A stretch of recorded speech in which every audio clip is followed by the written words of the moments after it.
Mary had always believed that, at 75 years old, the most she could expect from life was the respect of those she'd helped raise. Instead, she received an eviction notice and the cold stares of people who'd never understood the meaning of sacrifice. Evicted from her own home by her own children, with nothing but an old suitcase and a promise her grandmother had made 50 years ago when Mary was just 25, she walked alone to the old basement at the back of the abandoned property, a place her family had always called useless junk, but that Mary had always called sanctuary.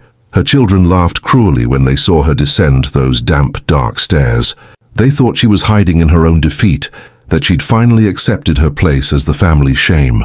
Little did they know that by breaking the rusted seal on that basement locked for decades, Mary wasn't just opening a dusty door, she was awakening a past the entire town had spent 40 years desperately trying to bury.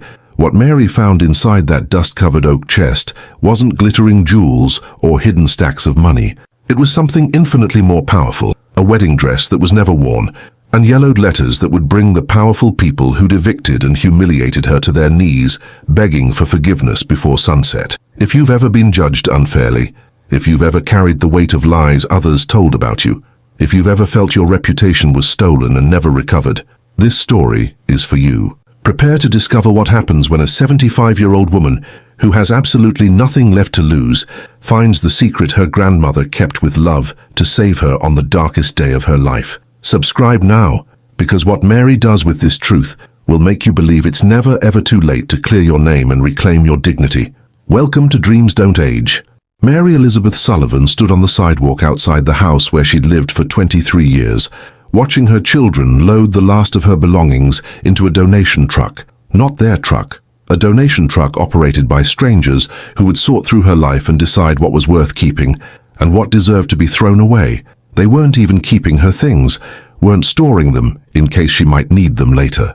They were donating everything like she was already gone, already someone who didn't matter anymore. She was 75 years old, and her own children were treating her like an inconvenience to be disposed of as quickly and efficiently as possible.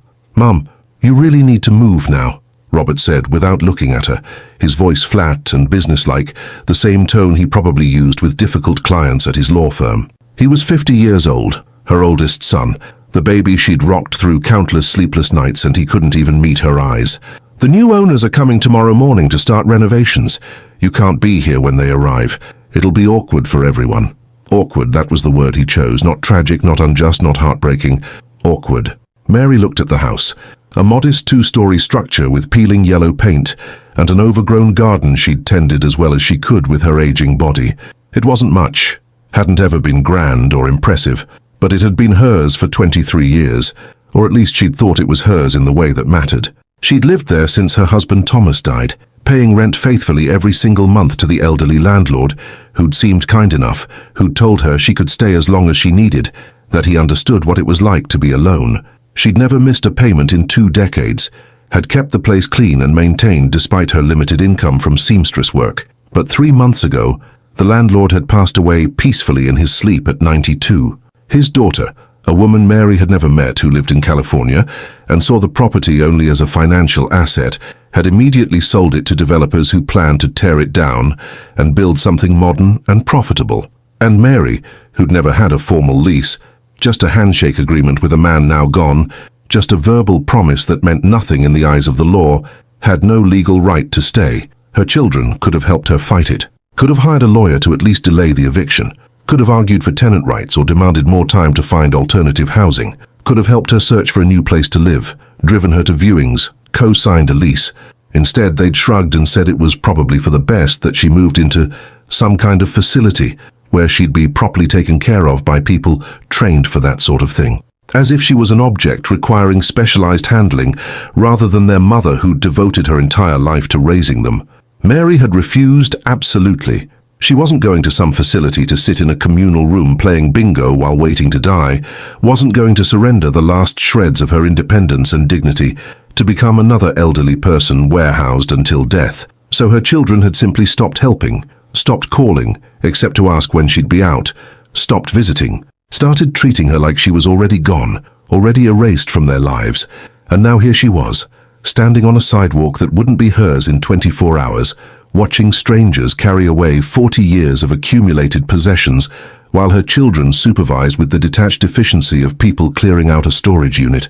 "Where exactly am I supposed to go?" Mary asked quietly, trying to keep her voice steady even though her chest felt tight with suppressed panic and grief. Sarah, her 48-year-old daughter, finally looked at her with barely concealed exasperation, mixed with what might have been guilt, but looked more like irritation at being made to feel guilty. "Mom, we've been over this 100 times. You can't stay with any of us. We literally don't have room. Michael has the new baby and his house is already crowded. I have my career and I travel constantly for work. Robert's house is too small, and Linda has made it very clear she doesn't want long-term house guests. We're not being mean. We're being realistic. We told you months ago to apply for senior housing." "I did apply," Mary said, fighting to keep her voice from shaking. "I applied to every single facility within 30 miles. There's a waiting list for all of them. 9 months minimum, most of them over a year. They told me that explicitly. I can't just magically make a space appear." "Well, that's not our fault, is it?" Robert snapped, his patience, what little he'd started with, clearly exhausted. "You should have planned better, Mom. You should have saved money over the years, should have had something in place for emergencies. This is what happens when you live your whole life without thinking ahead, without building any kind of financial security. Actions have consequences." The words landed like physical blows, each one carrying 40 years of accumulated resentment that Mary hadn't fully understood until this moment. Her children blamed her for being poor, blamed her for not having savings and backup plans and safety nets, blamed her for the crime of having devoted every dollar and every ounce of energy to raising them instead of building a fortress of financial security for her old age. "I have somewhere to go," Mary said suddenly, the words coming out before she'd fully formed the thought, desperation creating an escape plan in real time. "Grandma Eleanor's old property. The main house is gone, but the land is still in the family trust. There's a basement structure in the back built into the hillside. It's still standing. I can stay there." Her children looked at each other and actually laughed. Not nervous laughter or uncomfortable chuckling, but genuine amusement at what they clearly considered a ridiculous idea. "That old dump," Michael, her youngest at 45, spoke for the first time all morning, his voice carrying the same dismissive tone his siblings had mastered. "Mom, that place has been abandoned for 15 years since the house burned down. There's no electricity, no running water, probably no roof left that doesn't leak. You can't seriously think you can live there. It's not even a house anymore, just a hole in the ground." "I'm not asking your permission," Mary interrupted, and something in her voice made all three of them stop and actually look at her for the first time that morning. "I'm telling you where I'll be. If you need me for anything, though I sincerely doubt you will, that's where I'll be. If you ever decide you actually care what happens to me, you'll know where to find me. Not that I'm holding my breath waiting for that particular miracle." She picked up her single suitcase, the only thing they'd agreed to let her keep from an entire household of possessions, and started walking down the sidewalk. She didn't look back to see if they were watching. She didn't want to see if they cared, didn't want to witness their relief that the difficult problem of their elderly mother had finally solved itself through her own exile. Behind her, she heard Robert's voice, dismissive and cold, and carrying clearly in the morning air. "Let her go. Give her a week, maybe 2 at most. She'll come crawling back when she realizes she can't handle living in a basement like some kind of homeless person. Then maybe she'll be reasonable about accepting a facility placement instead of making everything so difficult." Mary kept walking, each step taking her away from the children who'd failed her in every way that mattered, and toward a place she hadn't visited in 50 years. Toward a promise her grandmother had made in a whisper on her deathbed, words that had seemed meaningless at the time, but that Mary had nevertheless remembered.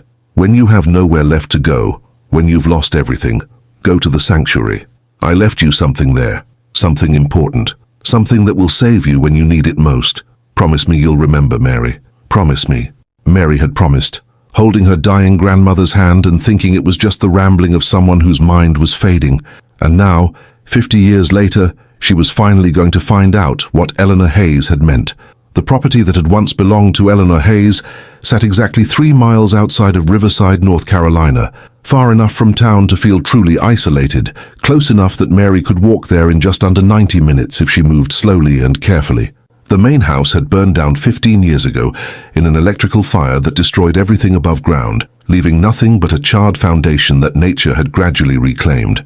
The insurance money had gone into the family trust, divided among Eleanor's descendants according to a complicated legal arrangement.